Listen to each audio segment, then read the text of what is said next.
Hello all, welcome to the short and sweet review of Andhra King Taluka starring Ram Pothineni and Bhagyashree Borse. Leading roles played by Nimma Upendra.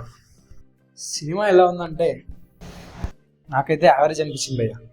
First హాఫ్లో సాంగ్స్తో story పుడింగ్స్తో from starting to interval ఇక్కడ bore కొట్టకుండా ఇంత fast అయిపోయిందా అనిపించింది. రామ్ గారిని చాలా రోజుల తర్వాత ఒక కొత్త రోల్లో చూశాను. Back to vintage Ram. Cinema కోసం అయితే చాలా ఎఫర్ట్ పెట్టినట్టు కనిపిస్తుంది. యాక్టింగ్ అయితే ఇచ్చి పడేశాడు. భాగ్యశ్రీ బోర్సికి కూడా చాలా మంచి పర్ఫెక్ట్ రోల్ స్కోప్ ఉంది సినిమాలో. మా ఉపేంద్ర గారి గురించి చెప్పాల్సిన అవసరం లేదు, ఆ రోల్కి జస్టిఫై చేశారు. సెకండ్ హాఫ్లో డ్రామా ఎక్కువగా అనిపించింది, సో దానివల్ల కొంచెం డిసప్పాయింట్ అయ్యా. But overall movie is one time watchable film. మీరు కనుక మూవీ లవర్స్ అయితే ఈ సినిమా మీకు డెఫినెట్గా నచ్చుతుంది.